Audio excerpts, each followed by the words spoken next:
You're watching Drake Queen Gaming. Enjoy the video. Hey guys and gals, now we're here from Drake Queen Gaming. This is Mounts Wood of the Gaming Drag. Today I'm coming back at you with a Let's Play episode of I Wanna Hug That Gator. Anyway, y'all, let's go ahead and jump right back in, shall we? Alarm chain, we're up, and let's go. Alrighty. Liz offers to trade her bacon strips for a few onion rings. Sucker. Finally, Olivia comes rolling back to the table. I'm back. Hey, you were gone for a while. Yeah. Things cool here now? I was actually about to say something about it to resolve everything.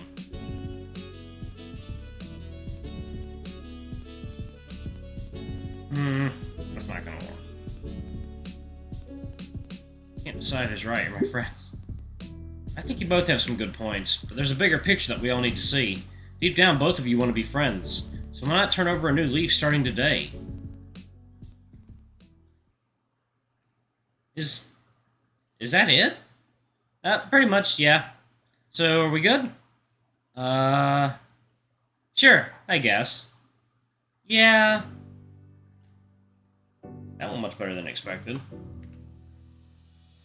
After things settled down, we finished off our meals. Well, Olivia finished off our meals. Liz had noticed at first when one of her whole pancakes simply vanished, and I thought my onion ring pile was looking smaller by the minute. Looking Olivia's way, she simply waved at us with the most bizarre concoction of onion rings, flapjack syrup, and beef on her plate. What? I'll make you guys better food than this later. The theft of our food stopped shortly after that, and though the portions had diminished, we all were thoroughly satisfied with the meal. I offered to pay, or at least pitch in with the check, but Liz refused. She insisted since it was her idea to begin with. But I always figured it was the man's place to pay for a date, and this was a date, kinda. Neither of our hands lifted from the tiny leather booklet. I don't know how long we spent playing tug-of-war over it. Olivia at least found it amusing, even recording our stare-down on her phone. But victory was mine, as I managed to palm my debit card to the waitress before Liz could give her back the bill booklet. With that done, all that was left for us here was making the most of the view. Olivia led the way to the observation deck on the floor beneath the restaurant, and she immediately regretted it, as the blast of cold air even had me shiver a bit. The altitude plus the late fall weather meant the deck was mostly clear of guests, but the view was easily worth the cold, as I made a mental note to come back here one day with my DSLR. We slowly moved to the railing so we can fully take in the skyline, from the bluffs and out toward the ocean, along with the city skyscrapers that were dwarfed by the spire. As I scan over it, I double down on the mental note, because seeing Olivia silhouetted by this beautiful view is... I don't get how you two can stand this temperature. Liz doesn't look that cold. All she's doing is rubbing her arms in a theatrical manner. I'm gonna be by the elevator, guys, okay? Her head moves next to Olivia, and there's a hushed whisper shared between them. Liz's body turns and leaves, her head following shortly after with a beaming smile.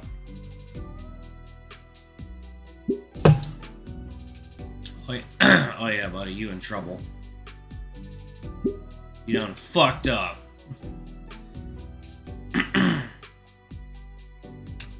Olivia? Don't ask. Her eyes remain on the horizon. Maybe it is a little colder, though, as Olivia's face is slowly turning red. Something up? Well... Her eyes trail down and her hands raise up until she's carefully examining her wrists. I watch as she carefully tests her hands, wincing occasionally as she slowly flexes and rotates her hands. About the painting. Not until you're better. I know, I've been thinking about it. I'm going to be way out of practice when I'm all better. So you're going to practice? She smiles as she turns to me, probably excited about the prospect of starting work on that soon. Yes, I have the mental image for it in my mind and everything. Her smile lessens, though, and her tone becomes uneasy. I want to make it perfect. I have the mental image, but I won't have the skill. Plus, between the carpal tunnel, the rushing out all those pieces for Mia, I think I understand what she's getting at, but... Her smile is back again. Once I can paint again, I need time to practice. I want to show Mr. Edekin the greatest piece I can create. Do you need anything? My words cut my thoughts off. No, I have all the paint and... No, I mean, do you need any help with your practice? Her face grows red again. Maybe. Well, I don't know how much help I can be with my complete lack of painting talent. But otherwise, yeah, I'll do whatever I can for you, Olivia. I promise. I cement it with a smile and a thumbs up. Thanks. And I think we only stood out on the viewing deck for a few more minutes. After a particularly cold draft had swept over us, Olivia figured she'd had enough of the chilly air here. We made our way back inside to the elevator station where Liz was standing idly. She and Olivia looked at each other for a moment. The two held their stare locked in on each other for about half a minute before Olivia looked to the side. So, what else is there to do here? A lot, evidently. Once we had gotten back to terra firma, Liz had taken it upon herself to walk us around the entire block. The whole area was like a miniature theme park with a lot of street vendors selling tourist trap gifts.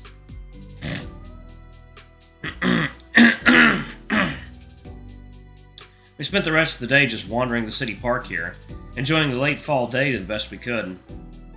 Eventually, as the sun sank below the horizon, Mr. Ferris found us. I had forgotten what we'd come here in the first place because of a business meeting of his. Liz and him waved us goodbye as they broke away and headed for the parking lot, while I pushed a very tired Gator girl to the metro station. I don't think she minded much, honestly, as she clutched her tail to her chest and used it as a makeshift pillow. She looked so sweet like that.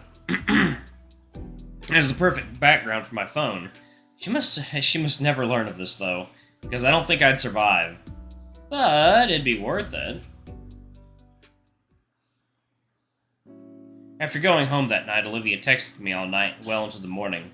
We ended up talking about all sorts of things. Mia, our art, various shows, just about everything. Never seen her that excited before.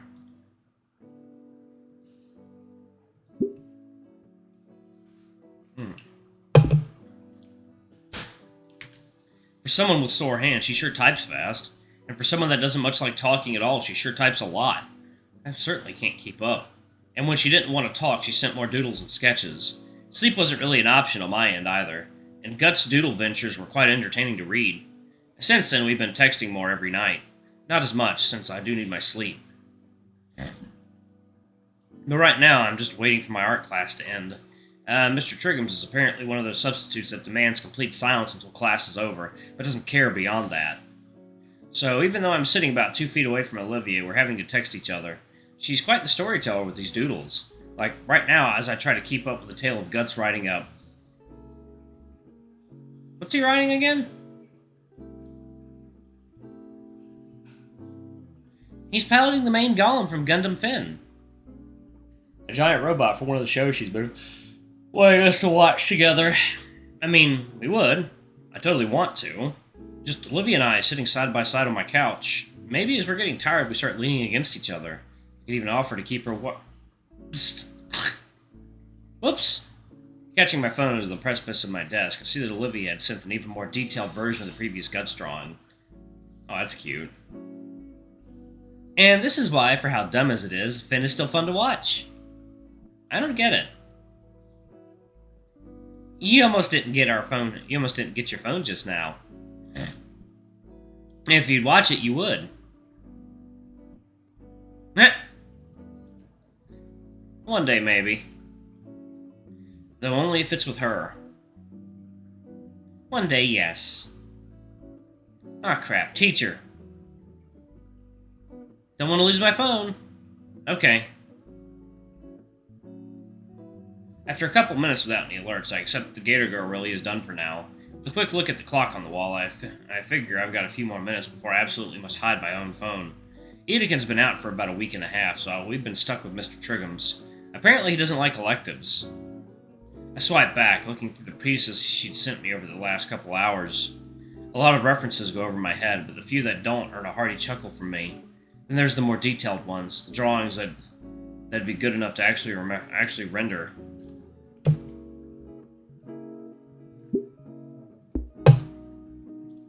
I smile as I save those. I've been meaning to ask if she'd finished one back when she started doing this, but I never got around to it, simply saving it in a folder. A folder that's grown to a couple dozen now. Would Jerome Clarkson please come to the office? Would Jerome Clarkson please come to the office? Thank you. The announcement makes me nearly drop my phone again. It's been going on all morning, just calling random students to the office. I buzz for my phone as we check it again to see another message from the Gator Girl. Never mind.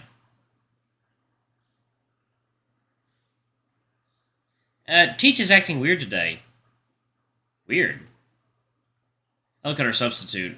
Mr. Trigos isn't paying any attention to us. In fact, he's just kinda looking through the desk he sat at.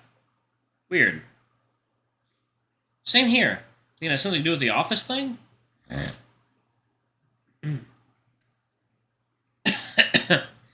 I don't know. Was thinking it was a short day, maybe. That was another thing. I think the entire class realized something was up with how fast class periods are going today. Oh, God. Ah, man! I look at my phone on the floor, the corner of the screen chipped away. Picking it back up before any of my classmates can step on it on their way to lunch, I also just noticed that Ben wasn't here in class either. Hurry up! Short day means lunch is earlier. Heading to lunch, I realize I'm actually not that hungry. Strange, but I guess it's an internal clock thing. I'm just so used to eating at the same time every day. Looks like I'm not the only one, as the usual war zone of the cafeteria has expanded to spill into the surrounding hallways. It's loud enough to even cover up the continued announcements. Breep! Urkel! Thank you! Breep! Mostly. I've gotten pretty good at weaving through the chaos relatively unscathed, but man, these guys have way too much energy. What are they even fighting about? Alright, I'm gonna pause it right there.